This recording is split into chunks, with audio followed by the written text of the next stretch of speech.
네, 오늘 제가 여러분에게 드릴 하나님의 말씀 제목은 보라, 사탄이 너희를 밀처럼 체질하려고 너희를 갖기 원하였으나 라는 이런 제목으로 하나님의 말씀을 전해드리도록 하겠습니다. 우리 제목만 함께 한번 읽어보도록 하겠습니다. 보라, 사탄이 너희를 밀처럼 체질하려고 너희를 갖기 원하였으나. 여러분, 사탄이 어떻게 여러분들을 유혹할 것이라고 여기서 말씀하고 있습니까? 밀처럼 체질하려고 저와 여러분을 갖기를 이제 애쓴다라는 이런 말씀을 여러분들이 오늘 이제 기억하시면서 이 말씀을 들으셨으면 좋겠습니다. 사실 제가 이런 생각을 많이 해봅니다. 제가 이제 여기 와서 이제 담임 목사 생활을 한 7년째 이제 하면서 느끼는 건데, 올해가 사실 가장 평안하고 여러 가지 참 큰 어려움 없이 이렇게 목회 생활을 하고 있어서 얼마나 또 감사한지 모릅니다. 그러나 성경에 의하면은 이렇게 평안할 때일수록 늘 사탄이, 보이지 않는 사탄이 저와 여러분의 마음을 움직여서 우리를 유혹하려고 또 밀처럼 체질하려고 한다는 사실을 우리는 늘 경계하고 있어야 된다는 사실을 제가 여러분에게 강조를 드립니다. 여러분, 여기에 동의가 되어지십니까? 그래서 평안할 때일수록 더더욱더 주님의 말씀을 붙들고 우리가 깨어서 살아가는 우리의 진의 등대에 침례교회 모든 성도님들이 되기를 원합니다. 자, 우리가 지난 시간에는 어떤 말씀을 저희들이 배웠습니까? 지난 시간에 예수님께서 십자가에 달려 돌아가시는 일이 목전에 앞둔 상황에서 제자들이 서로 어떤 모습을 보여주었죠? 서로 다투는 이런 안타까운 모습을 이제 보여준 말씀을 저희들이 이제 보았고, 그것을 주님께서 아주 부드러운 말씀으로 타이르시는 이런 내용을 이제 살펴보았습니다. 오늘은 이제 그 내용에 이어지는 이제 말씀인데, 예수님께서 예수님의 그 사랑하는 제자였던 수제자 베드로가 3번이나 부인할 것을 이제 예고하시는 이제 말씀이 나오고, 또한 제자들이 다가올 환난에 대비할 것을 권고하는 내용이 이제 오늘 본문에 담겨 있습니다. 즉, 예수님은 이제 자신이 이 세상에 없을 때에 대비해서 믿음이 연약한 제자들에게 사탄이 밀처럼 체질해서 시험할 때에 대비할 것을 권고하셨던 것입니다. 예수님께서 순환을 받아 십자가에서 죽게 되면 그분께를 향했던 대적자들의 박해가 누구에게를 향하게 될까요? 바로 제자들에게 향하게 될 것임이 너무나 자명한 사실이었기 때문인 것입니다. 자, 이러한 내용이 담겨 오늘 본문에 어떤 이제 귀한 영적 교훈들이 담겨 있는지 한 4가지만 좀 보도록 하겠습니다. 먼저 첫 번째는 사탄이 밀처럼 체질해서 저와 여러분을 갖지 못하도록 우리는 항상 깨어 있어야 된다는 점입니다.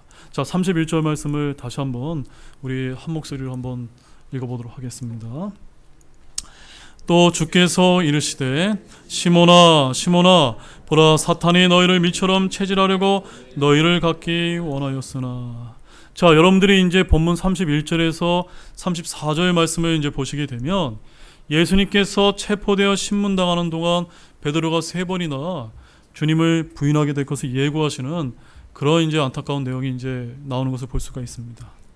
이렇게 베드로의 부인을 예고하시면서 예수님은 시몬의 이름을 몇 번 부르셨습니까?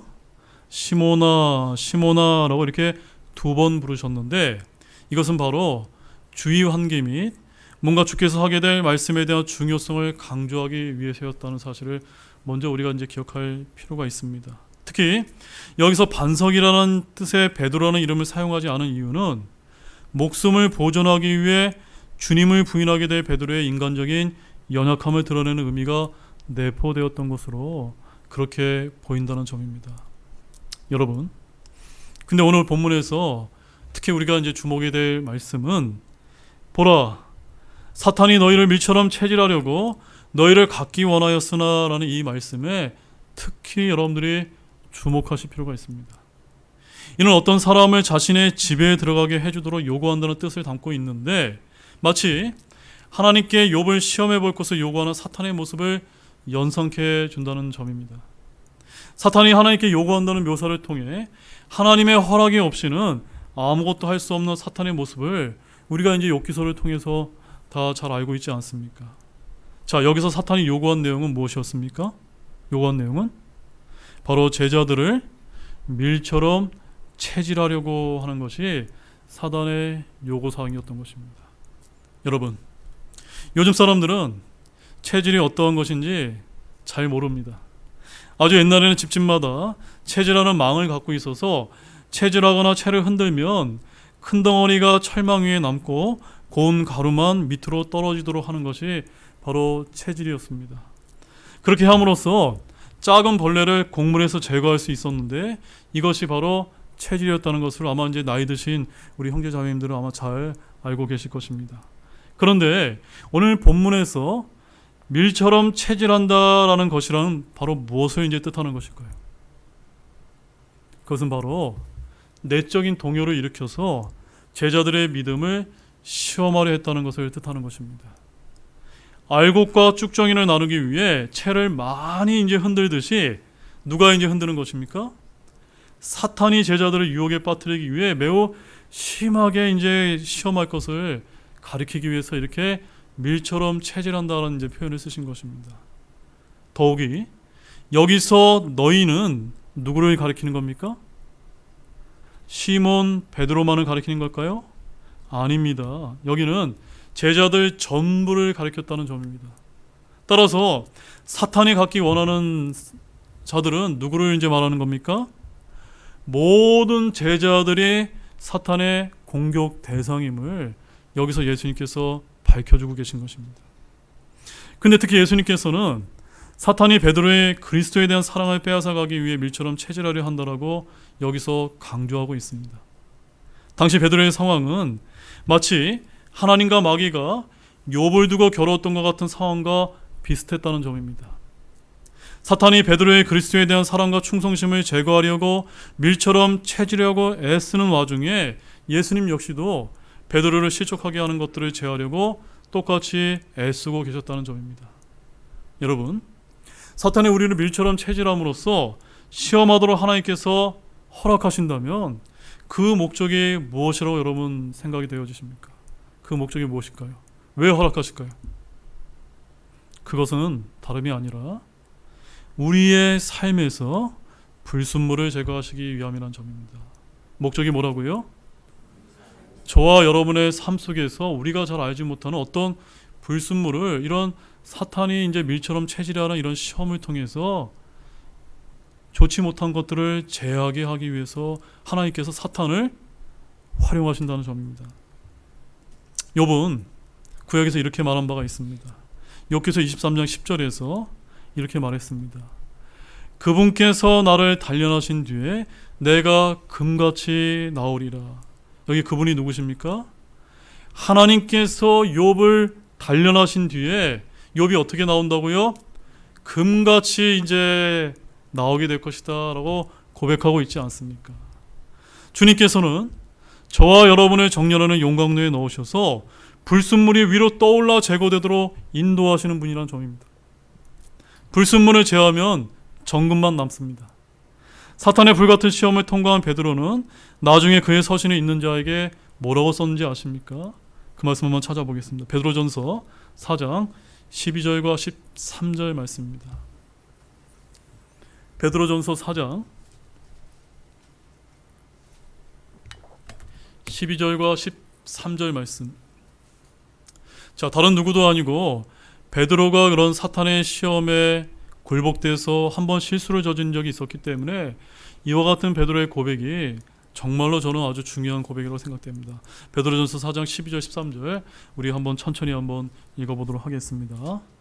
사랑하는 자들아, 너희를 단련하고 오는 불같은 시련에 관하여는 마치 이상한 어떤 일이 너희에게 일어난 것 같이 이상히 여기지 말고 오히려 너희가 그리스도의 고난에 참여하는 자가 되었으므로 기뻐하라.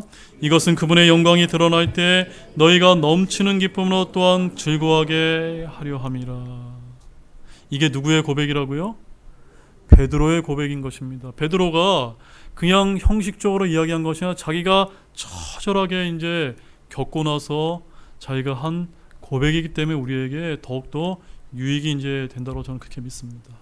사랑하는 여러분, 우리가 시험을 당하게 되면 그것을 피할 수가 없습니다. 그러나 우리가 그리스도를 위해 시험을 통과하게 된다면 기뻐할 수 있고, 또 우리가 시험을 성공적으로 통과한다며 더욱 기뻐할 수가 있는데, 그렇게 하면 우리는 그리스도의 심판석에서 주님으로부터 받을 보상이 크다는 것을 알고 기쁨으로 즐거워할 수 있다는 사실을 믿으시기를 바랍니다. 앞서 사탄은 제자들 모두를 대상으로 삼았습니다. 사탄은 할 수만 있으면 하나님께서 택하신 모든 사람을 실족해 하려고 애쓴다는 점입니다. 사탄은 교회에서 믿음 생활을 오래 했다고, 사람들에게서 믿음이 좋다라고 칭찬 듣는 사람이라고 해서 결코 포기하는 법이 없습니다. 예수 그리스도를 믿는 모든 성도가 누구의 공격 대상입니까?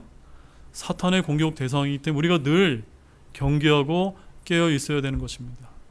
심지어 사탄은 하나님의 아들이신 예수님에 대해서도 공생의 기간 내내 주님을 공격하며 넘어뜨리려고 하지 않았습니까?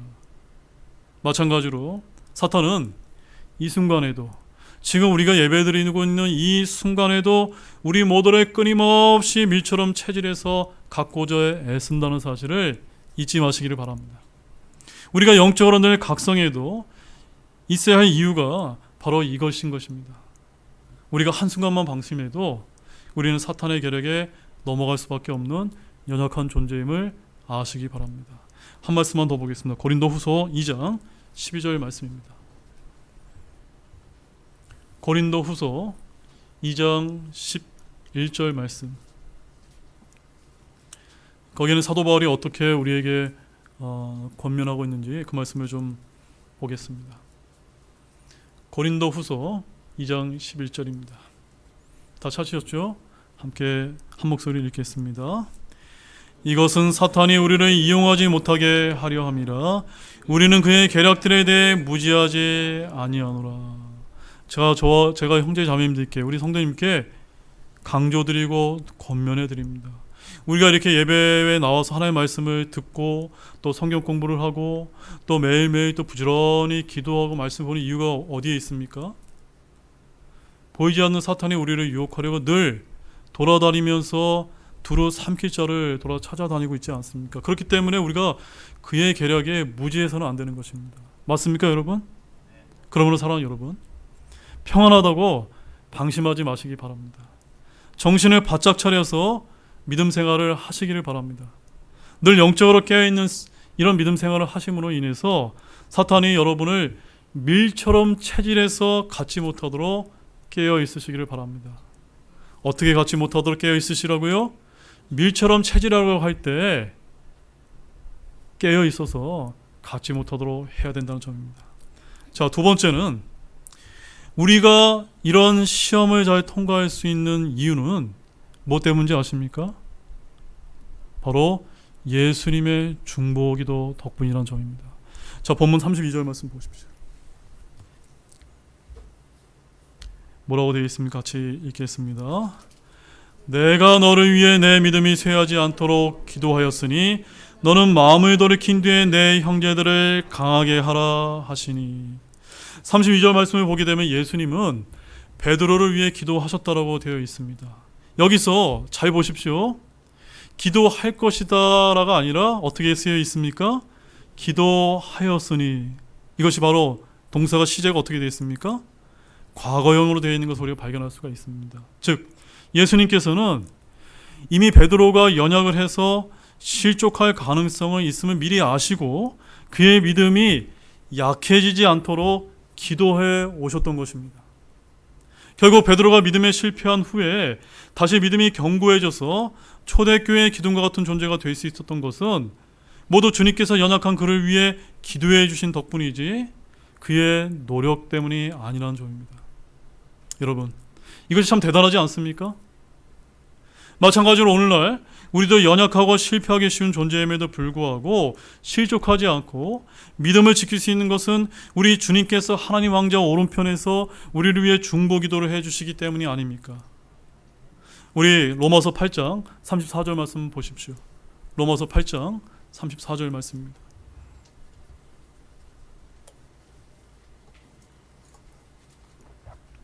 거기 우리 주님께서 어떤 모습으로 우리를 위해서 일하고 계신지를 함께 보시겠습니다. 로마서 8장 34절 읽겠습니다. 정죄하는 자가 누구냐? 죽으신 분은 그리스도시요 참으로 다시 일어나신 분도 그리스도신데 그분께서는 바로 하나님의 오른쪽에 계시며 또한 우리를 위해 중보하시니라. 여기 우리의 저와 여러분이 모두 포함된 것이 맞습니까? 여러분 이것을 믿으십니까? 그러면 이제 여러분들도 시험을 당할 때 예수님께서 우리를 위해서 중보하고 계심을 믿어야 되는 것입니다. 우리의 구주이자 주님께서 우리가 시험을 잘 통과하도록 기도하신다는 사실이 참으로 놀랍고 감사하지 않습니까? 예수님은 하늘에서 우리를 위해 아버지 하나님께 이처럼 중보하고 계십니다. 주님께서는 위대한 대제사장으로서 기도하시면서 화해 사역을 하고 계신 것입니다. 자, 그러면 주님께서 어떻게 이제 기도하실까요? 그 기도 내용을 한번 보겠습니다. 요한복음 17장 9절과 20절 말씀입니다. 요한복음 17장 먼저 9절 말씀 먼저 보겠습니다. 자, 거기 9절 말씀에 이런 말씀이 이제 기록이 되어 있습니다. 다시 하신 분은 같이 읽겠습니다. 내가 그들을 위해 기도하나이다. 내가 세상을 위해 기도하지 아니하고 아버지께서 내게 주신 자들을 위해 기도하오니 그들은 아버지의 것이니이다. 20절 말씀. 내가 이들만을 위해 기도하지 아니하고 그들의 말로 인하여 나를 믿은 자들을 위해서도 기도하노니. 여러분 발견하셨습니까? 우리 주님께서 여러분을 구원하여 주셨을 뿐만이 아니라 저 하늘에서 하나님의 오른쪽에서 여러분의 시험에 들지 않도록 중보기도 하고 계심을 굳게 믿으시길 바랍니다. 그러므로 이렇게 중보기도하신 사실에 대해서 감사하시길 바랍니다. 또한 예수님은 저와 여러분의 체질을 아시며 또 친히 우리의 연약함을 체험하셨습니다. 그러므로 주님은 우리 자신도 모르는 우리의 약점, 문제점, 실패를 아시고 그것을 위해 미리 기도해 주시는 분이시라는 점입니다. 간혹 성도들 가운데 내가 잘나서 내가 충성스럽게 또 위도해서 오늘의 내가 있는 것으로 착각하는 그런 분들이 있을 수 있습니다. 그러나 우리는 오늘 우리가 있는 것이 우리의 힘 때문이 아님을 분명하게 깨달아야만 됩니다. 우리에게는 누구나 넘어지고 쓰러질 만한 뻔한 순간들이 있습니다. 여러분 지난 과거를 한번 회상해 보시기 바랍니다. 그런 순간이 있지 않았습니까? 망해도 벌써 망해야 하고 버림받아도 벌써 버림받아야 할 순간이 있지 않았습니까? 그런데도 오늘 우리가 여전히 이 자리에 있다는 점입니다. 이 자리에서 저와 여러분이 이렇게 건강한 모습으로 있지 않습니까? 어떻게 서입니까? 누구 때문입니까? 내가 잘나서입니까? 특출난 위기관리 능력이 나에게 있기 때문입니까? 아닙니다. 바로 우리 주님께서 저와 여러분을 위해서 지금도 앞으로도 중보기도 해주시고 붙잡아 주시고 인도해 주셨기 때문이라는 사실을 믿으셔야만 되는 것입니다.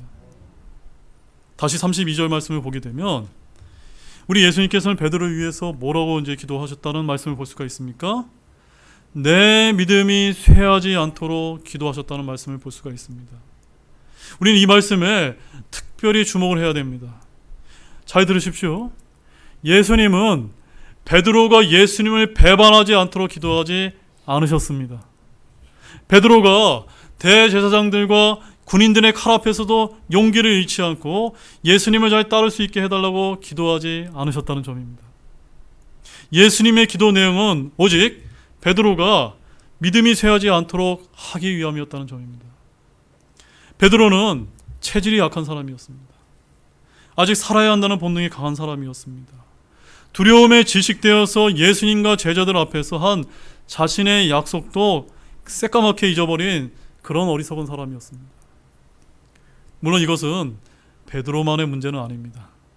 오늘 저와 여러분 역시도 이런 점에서 조금 더 다를 것이 없는 그런 연약한 사람이지 않습니까?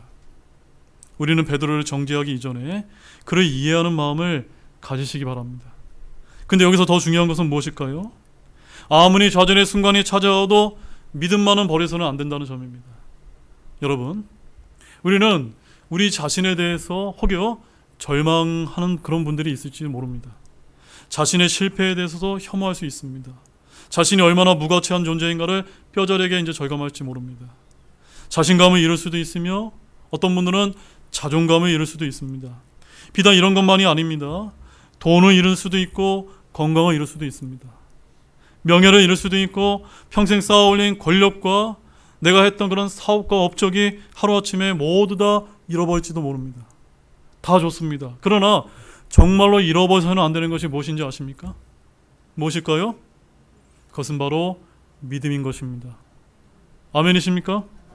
우리가 세상을 살아가면서 어떻게 실패를 하지 않을 수 있겠습니까? 어떻게 상실감 없이 일생을 살아갈 수 있습니까? 사람에게는 누구나 실수나 실패가 있는 법이고 상실의 아픔이 있게 마련입니다. 하지만 어떠한 경우에도 믿음만큼은 포기해서는 결코 안 되는 것입니다. 왜 그런지 아십니까? 믿음은 바로 영원한 생명과 관련되어 있기 때문인 것입니다. 여러분, 구약의 욥을 한번 생각해 보시기 바랍니다. 욥은 엄청난 고난 가운데서 믿음만은 잃지 않았습니다.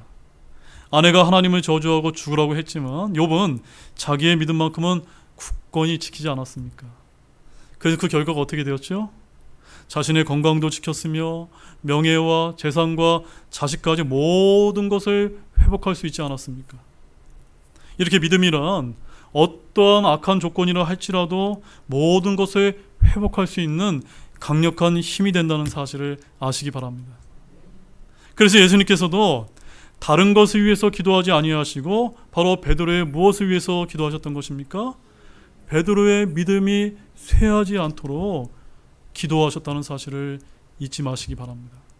그러면 우리도 비록 아무리 악한 환경을 만날지라도 믿음이 약해지지 않도록 서로 기도하시는 우리 사랑하는 모든 분들이 되시기를 바랍니다. 그 다음에 세 번째는 한번 따라해 보시기 바랍니다. 실수하더라도 제자리로 돌아오는 것이 중요합니다. 맞습니까, 여러분? 저를 비롯해서 여기 계신 모든 분들은 완벽하신 분은 없습니다. 우리 교회 역시도 완벽한 교회가 아닙니다. 얼마든지 우리는 죄를 지을 수 있고 실패할 수 있지만 그것을 깨닫고 다시 되돌아가게 하는 것이, 그것이 주님이 원하신다는 사실입니다. 자, 32절 하반절에 보게 되면 예수님께서는 베드로를 향해서 이렇게 말씀하십니다. 너는 마음을 돌이킨 뒤에 라고 말씀을 하고 계십니다. 이 말씀은 복원하다, 자기 자리를 되찾다라는 의미가 이제 있는 것입니다. 예수님은 베드로가 배신할 것에 대해서는 애써 침묵을 하신 반면 그가 수제자로서의 제자로 다시 복원할 것에 대해서는 넌지시 암시해 주신 것입니다. 우리는 연약한 인간일지라 누구나 실수합니다. 실수를 하느냐 하지 않느냐는 문제는 그리 중요하지 않습니다. 이보다 더 중요한 것은 실수한 이후의 이제 행동이 더 중요한 것입니다. 항상 성경이 말씀하는 것이 무엇입니까? 실수하지 말고 완벽하게 살라는 말씀이 아닙니다. 생각해 보십시오. 세상에 완벽한 사람이 있습니까? 없습니다. 성경은 너무나 분명하게 전도서 7장 20절에 이렇게 말씀합니다. 선을 행하고 죄를 짓지 않는 의인은 땅 위에 하나도 없느니라 라고 선언하고 있지 않습니까? 세상에 죄와 무관하게 살아갈 수 있는 의인은 단 한 사람도 없습니다. 오죽하면 성경은 의인은 없나니 하나도 없다고 했을까요? 그러면 누가 의인일까요? 누가 진정 하나님의 사람일까요? 그것은 바로 죄를 범했을지라도 빨리 제자리로 돌아오는 사람인 것입니다. 맞습니까, 여러분? 그러므로 우리도 실수했다면 돌아야만 됩니다. 어떠한 이유로 어떻게 해서 하나님께서 원하시는 그 자리를 떠났다면 자기가 떠나 있음을 깨달은 순간 돌아와야만 됩니다. 죄를 범하지 않는 것만이 신앙이 아닙니다. 떠나기 전에 그 자리로 다시 되돌아오는 것, 그것이 바로 참된 신앙인 것입니다. 계속해서 32절 말씀을 보게 되면 예수님께서는 베드로에게 돌이킨 후에 뭐라고 이제 명령하고 계십니까? 내 형제들을 강하게 하라. 저는 여러분에게 권면을 드립니다. 우리가 우리 지체들을 위해서, 물론 예수님께서도 기도하시겠지만 우리 형제 자매님들의 믿음이 사단이 밀처럼 체질하려고 유혹하려고 할 때 약해지지 않도록 서로 열심히 기도하시길 바랍니다. 또한 강하게 될 수 있도록 기도해 주시기 바랍니다. 여러분 생각해 보십시오. 베드로가 돌이키기 전에 한 일이 무엇입니까? 예수님을 부인하는 일이 아니었습니까? 그것도 3번에 걸쳐서 했습니다. 마지막에 가서는 저주까지 곁들였습니다. 이것이 예수님의 제자로서 가능한 일입니까? 사실 어떤 대적과 책망을 받아도 베드로는 변명의 여지가 없는 큰 실수를 이제 저질렀던 것입니다. 그런데도 놀랍게도 예수님은 베드로의 실수에 대해서 이런 방고 언급이 없다는 점입니다. 책망이 없었습니다. 도리어 뭐라고 이제 말씀하셨습니까? 내 형제들을 강하게 하라라고 격려하셨다는 점입니다. 여러분, 우리는 이 따뜻한 배려의 말씀 속에서 예수님의 인격의 한 단면을 보시기를 바랍니다. 그것은 바로 우리 예수님께서는 사람의 약점, 사람의 실수, 사람의 못난 점, 사람의 허약함 등을 보시는 분이 아니라는 점입니다. 오히려 예수님은 그렇게 못난 사람, 나약하기만 한 사람이라 할지라도 그가 할 수 있는 일을 보시는 것입니다. 해서 바로 그 일을 맡기신다는 점입니다.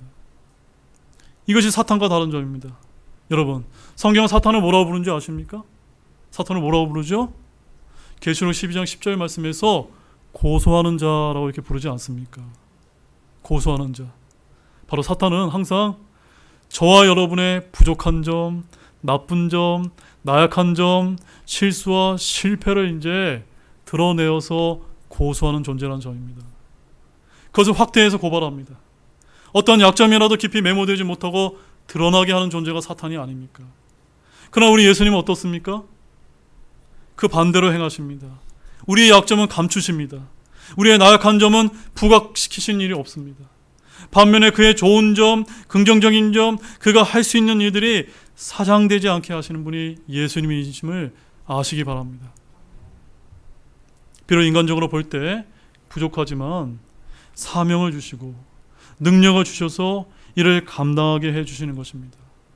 우리가 사람을 평가할 때 그 사람이 사탄에게 가까운지 아니면 예수님께 가까운지 이것을 알려면 무엇을 보면 되는지 아십니까? 다른 사람을 폄하하기를 즐겨하는 사람은 누구 쪽에 더 가까운 겁니까? 사탄 쪽에 더 가까운 것이고, 반면에 사람을 세워주고 긍정해주며 인정해주고 격려해주는 사람이 있다면 그 사람은 누구에게 가까운 사람입니까? 예수님께 가까운 사람이라 우리는 그렇게 우리가 이제 평가를 할 수 있는 것입니다. 따라서 우리가 예수님을 본받아서 다른 사람들, 특히 이제 우리의 지체들을 비난하기보다는 사랑으로 감싸주고 그 사람의 가능성을 바라보고 격려해주고 위로해주는 우리 모두가 되시기를 진실로 소망합니다. 이제 마지막 네 번째가 중요합니다. 하나님의 말씀은 우리의 마음속에 받아서 새겨듣는 자세가 중요하다는 점입니다. 자, 본문 36절, 38절 말씀 보십시오. 함께 읽겠습니다. 먼저 36절. 그때 그분께서 그들에게 이르시되 그러나 이제 돈주머니가 있는 자는 그것을 취할 것이요 짐 보따리도 그와 같이 하고 칼이 없는 자는 자기 옷을 팔아 하나를 살지어다. 38절. 그들이 이르되 주여 보소서 여기에 칼 두 자루가 있나이다 하니 그분께서 그들에게 이르시되 족하도다 하시니라. 자, 38절 말씀을 보게 되면 예수님께서 뭐라고 말씀하십니까? 칼이 없는 자는 자기 옷을 팔아 하나를 살지어다. 뭘 사라는 겁니까? 칼을 사라고 말씀하셨습니다. 그런데 38절 말씀을 보게 되면 지금 제자들이 뭐라고 이제 예수님께 와서 이제 대답을 했습니까? 주님, 여기 칼 두 자루가 있습니다. 라고 진짜로 칼을 두 자루를 들고 온 것입니다. 여러분, 이것은 예수님의 말씀의 의도를 전혀 제자들이 파악하지 못한 어리석은 행동이었다는 점입니다. 제자들은 지금부터 로마의 압제로부터 벗어나기 위해서 예수님께서 무력을 사용할 것이라고 오해했던 것입니다. 칼 두 자루의 주인으로서 한 사람은 베드로였고 다른 사람은 성경에 언급되어 있지 않지만 아마도 열심당의 일원이었던 시몬이었을 가능성이 큽니다. 한편 이러한 제자들의 동문서답과 같은 반응에 예수님은 뭐라고 이제 답하셨습니까? 족하도다. 이게 무슨 뜻입니까? 이제 예수님의 의도를 알아채지 못하는 제자들과의 대화를 이제 끝마쳐야 되겠다라고 이렇게 이제 표현하고 계신 것입니다. 자, 그러면 36절에서 예수님께서 왜 칼을 사라고 이렇게 말씀하셨을까요? 도대체 무엇 때문일까요? 정말로 칼로 무장하고 싸우라는 말씀일까요? 아닙니다. 그와 같이 스스로 마음의 각오를 단단히 하라는 것입니다. 왜 그렇죠?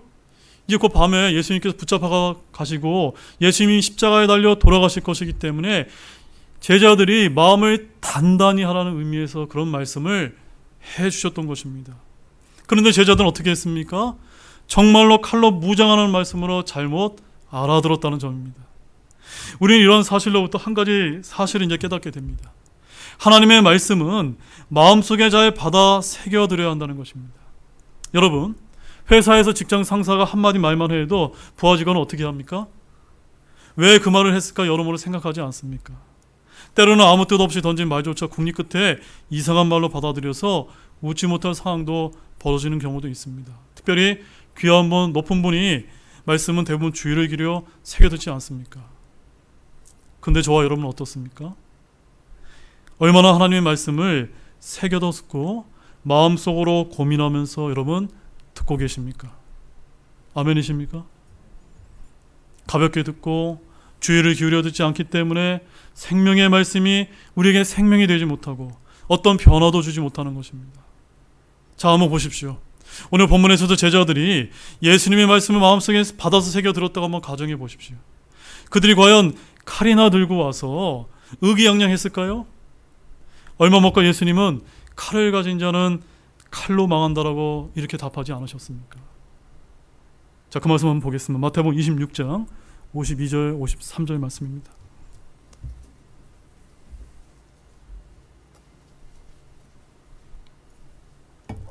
마태복음 26장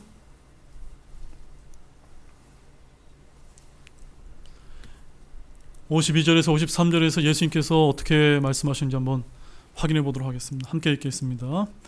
그때 예수님께서 그에게 이르시되 내 칼을 도로 칼집에 꽂으라. 칼을 잡는 자들은 다 칼로 망하리라. 너는 내가 지금 내 아버지께 기도하여 그분께서 당장 12군단이 넘는 천사들을 내게 주시도록 할 수 없는 줄로 생각하느냐. 조금만 깊이 생각했어도 예수님께서 이런 말씀을 하실 리가 없다는 사실을 알았을 것입니다. 근데 어처구니 없게도 제자들은 예수님의 말씀을 마음속에 받아 새겨듣지 않았던 것입니다. 그리하여 이와 같이 실수를 저질렀던 것입니다. 저와 여러분도 이러한 사실을 통해서 하나님의 말씀을 마음속에서 새겨듣는 것이 얼마나 중요한 것을 깨닫기를 바랍니다. 왜 모세가 하나님의 말씀을 이스라엘 백성의 마음으로 새겨들으라고 하신지 아십니까? 우리 마지막 말씀을 한 말씀만 더 찾아보겠습니다. 신명기 6장 6절 말씀입니다. 신명기 6장 6절 말씀입니다.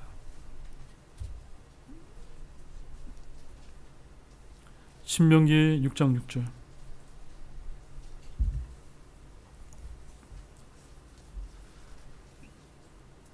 함께 읽겠습니다. 내가 이나 내게 명령하는 이 말씀들을 내 마음속에 두고. 아시겠습니까, 여러분? 오늘도 이 강단에서 하나님의 말씀이 선포가 되었습니다. 그렇다면 여러분들이 이 자리를 떠났을 때, 이 예배당을 떠났을 때 한 귀로 듣고 한 귀로 흘려보내는 그런 말씀이 아니라 어디에 새겨야 됩니까? 여러분의 마음에 새기고 생명의 말씀으로 새기셔야 되는 것입니다.